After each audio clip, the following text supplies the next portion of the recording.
Welcome class. I am Durgesh Kumar Pandey.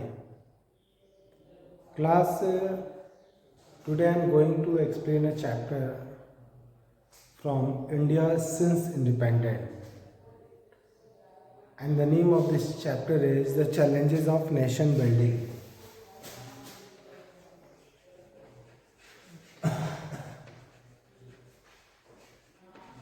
Of nation building.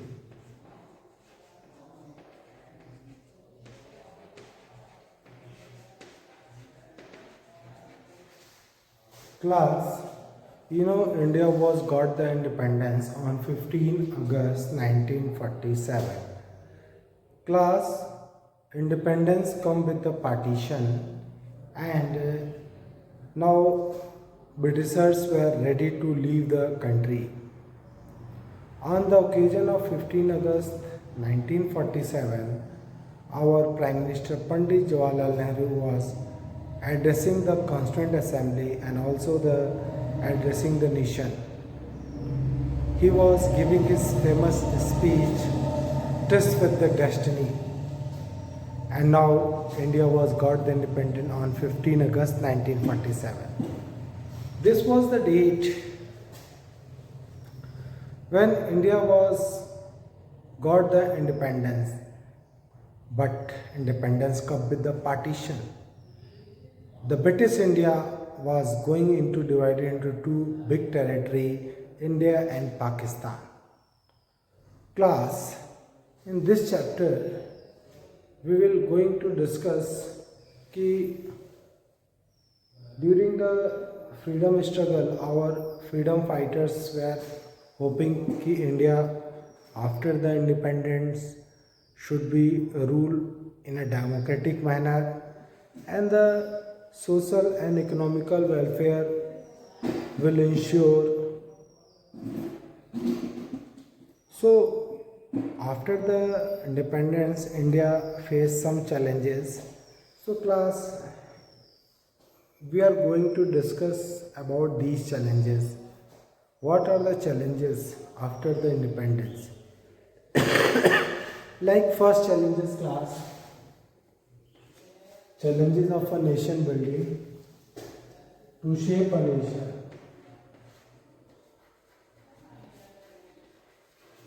Shape a nation. This is the first challenges. Class, India was a big vast country.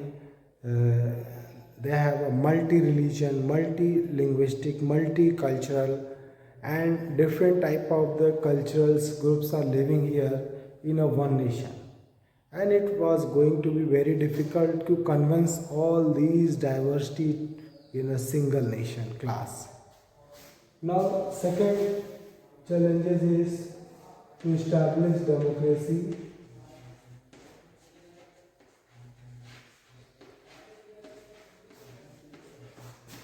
or democracy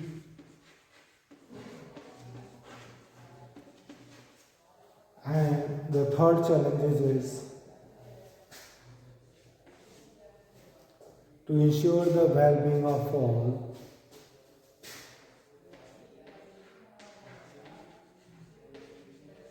Ensure the well-being of all. Class, after the independence, India have a three challenges. First challenge is to shape a nation. The second challenge is to establish a democracy. Third challenge is to ensure the well-being of all. Class, after the independence, India have a big challenges and the very critical challenges for our country.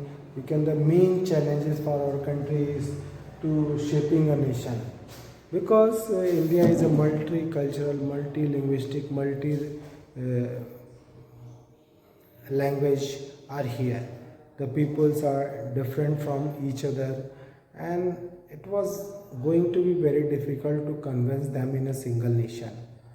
On those day class in our country 500 565 princely states, and during the British rule these princely states were under the British rule, and when Britishers were going to leave the country, it means the paramountcy of these princely states were lapsed, and Britishers were giving the three option कि the Rajas and Nawabs have a power कि they join to India or join to Pakistan or they remain independent, and Britishers were giving this power to Rajas and Nawabs who are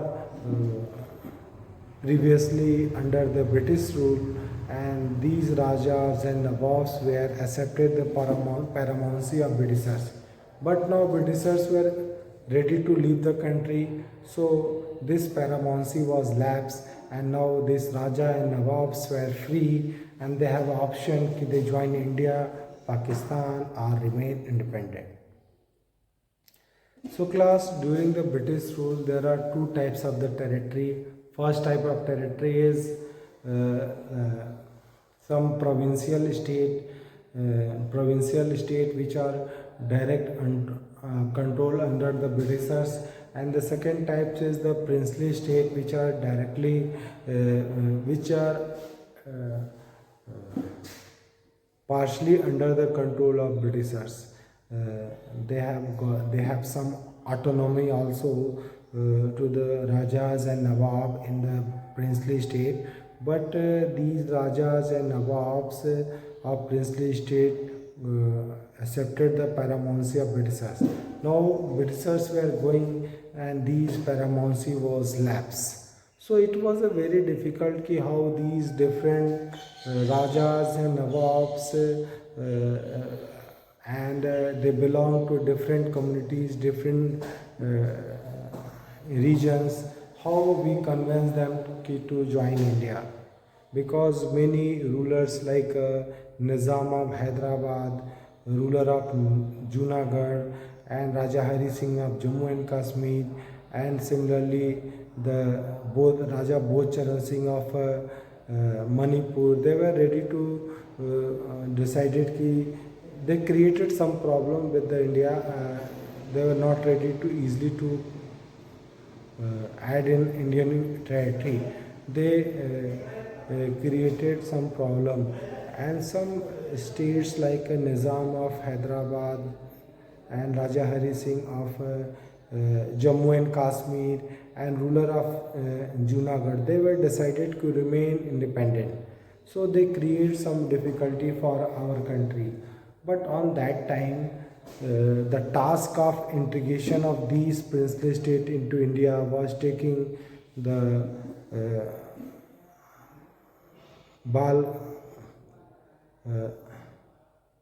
Sardar Vallabhbhai Patel class. He was known as the Iron Man, and he was taking this challenging task, and he was merging 565 princely states into India.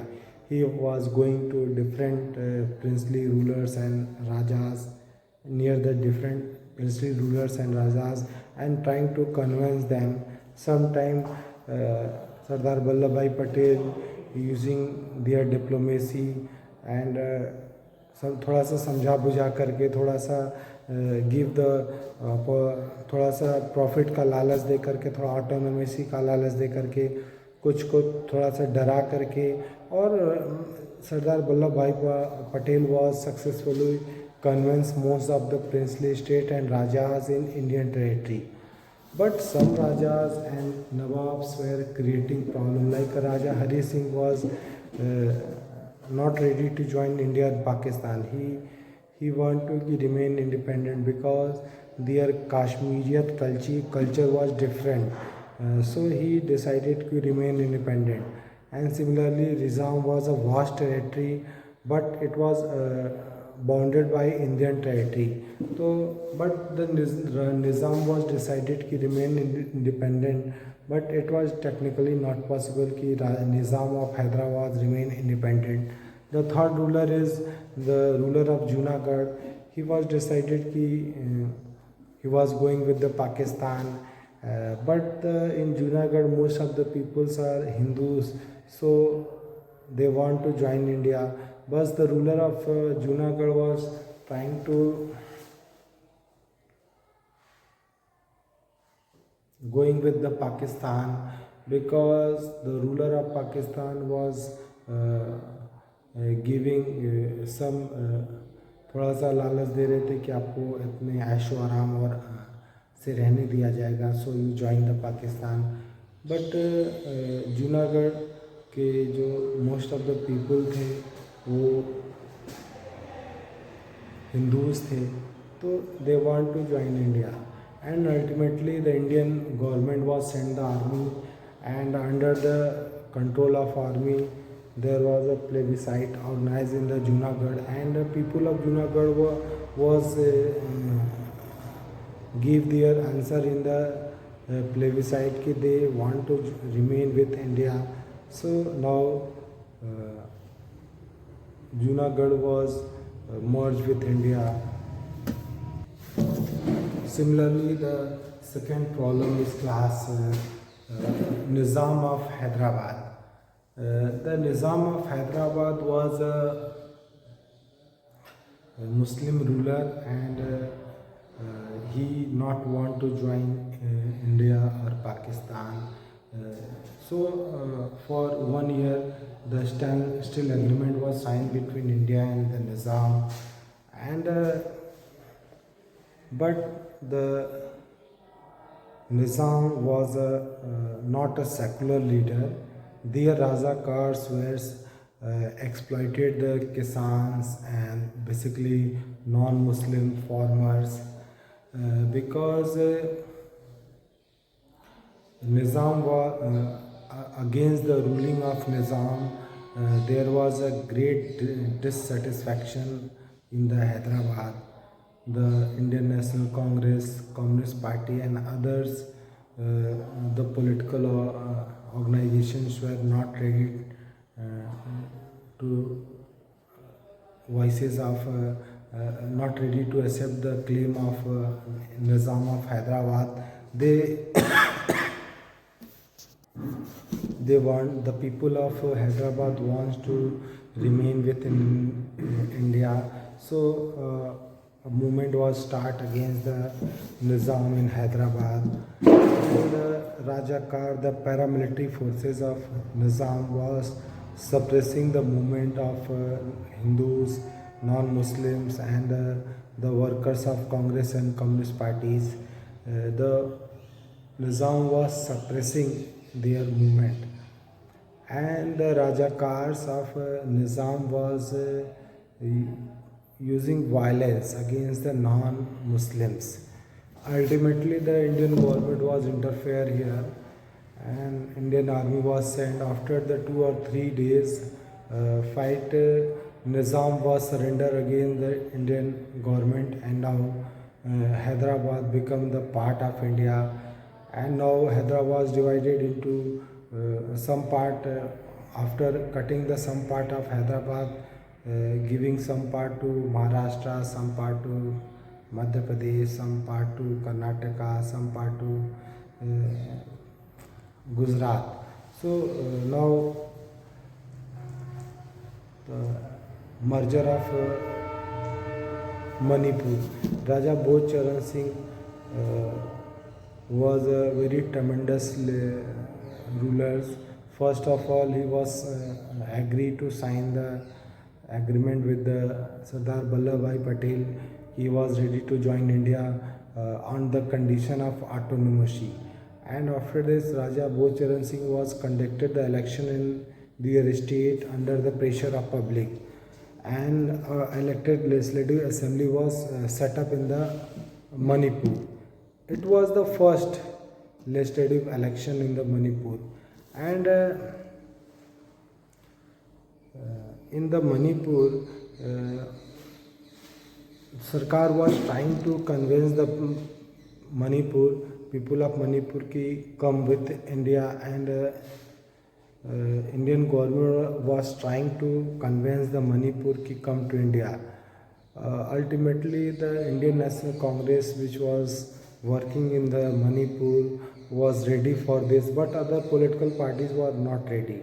So ultimately, Raja Bose Saran Singh and Sardar Vallabhbhai Patel was deciding to merge the Manipur in India. It was this decision was criticized because Raja Bose Saran Singh was not convinced their elected representative, elected legislative assembly. Decision of merger of Manipur to India was taken alone by Raja Bose Saran Singh, but now the Manipur was the part of India. Class, next thing is Jammu and Kashmir. Class, this topic we will study in the next chapters. Now, the second Jammu and Kashmir, the Raja Hari Singh want to remain independent, but when the travels community of Pakistan was attacked with the army on Jammu and Kashmir. Now Raja Hari Singh was enforced कि he demand the help from the Indian government. Now Raja Hari Singh was enforced after the attack of travels and Pakistani army कि Raja Hari Singh was demanded the help of Indian government. He was ready to sign the instruments of accession with the Indian government, and now the Jammu and Kashmir become the part of India. And Indian government was sent their army for the protection of Jammu and Kashmir. But most of the part was under the control of Indian army, but some part was left with the Pakistan. Now the matter was going in the UNO, and UNO was saying for ceasefire, and now some part of Jammu and Kashmir was remain with the Pakistan, which are known as POK. So merger of Jammu and Kashmir was not fully completed, and we are waiting for future. Now come on the second challenges for our country is to establish a democracy.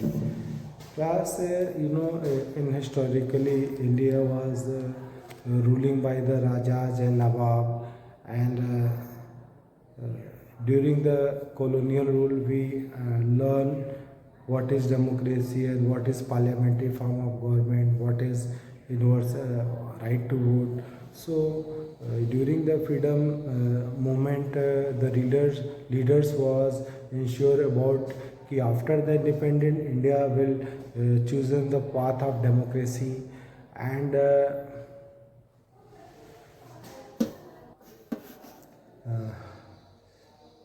so when India was got independent, India was decided to choosing the democracy, the path of democracy, and we organized a successful election. Many were saying that democracy is only for those countries who are rich and prosperous, but India is a poor and illiterate country, so in India democracy is not successful. But our leader were choosing the toughest path. We accept the democracy, and we organize the elections, and we accepted the parliamentary form of government, where the executive is responsible for their work against the legislature and also against the people.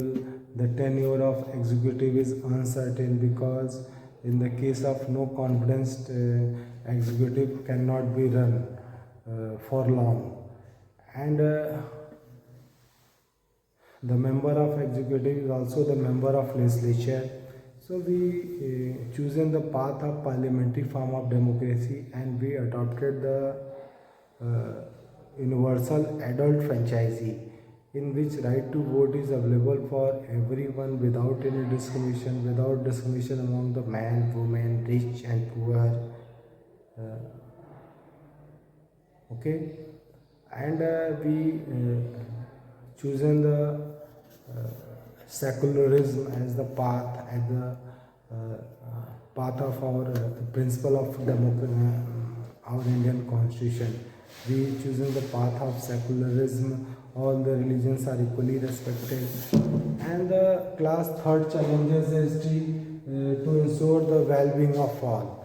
It means the third challenges is for plant development, because India was left a ruin economy for us. So we have a responsibility to make the planning of development for the India, and also ensure the social and economical justice of backward community, downtrodden section of the society. So after the independent India was choosing the path of 5-year plan. First 5-year plan was focused on the agriculture model, and the second 5-year focus on the industrial model.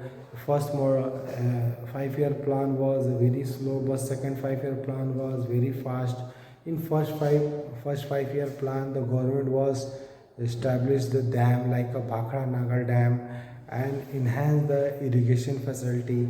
Similarly, in the first 5-year plan, the government was want to increase the national income, and it is only possible when people's save more in comparison to expand. And in the first 5-year plan, the government was set up dams and improve the irrigation facility, because after the partition most of the fertile land was going with the Pakistan, and we have a need to improve the irrigation for the good production. The second 5-year plan was focused on the rapid industrialization. Government was established big infrastructure for electricity, for hospital, dams, schools, and communication and transport system was improved in those period. And also there was a trying to investment, and invited the investment for the industries and it was more in comparison to agriculture. And there was enforced the tax on the imports, and government was trying to save the domestic and the public sector, and introduce the import tax on the things which are coming from other countries. So government was taking so many steps. Government was taking more initiative for the industrialization, because on those days this was the fashion. Keep people become more modern, more industrialized. This is the norms of development. So India was established big dams, and also India was introduced the land reform. Jamidari Pratha was abolished of the British period. Land sealing law and security of tenant on the lands was also ensured. These three challenges. First is to establish a nation was in process, and establish a democracy is continue in the progress, and we are going to improve their economy. We adopted new norms like we adopted the LPG liberalization, privatization, globalization, and we opened our economy and invited the direct investment in different section of our society. The government was making so many plans, affirmative action for the welfare of scheduled castes, scheduled tribes and backward. or government was giving reservation, or government was abolished the land reform, land ceiling law was introduced. The class plan was good, but the actual implementation of this plan was not happening. That is why this plan was not successful.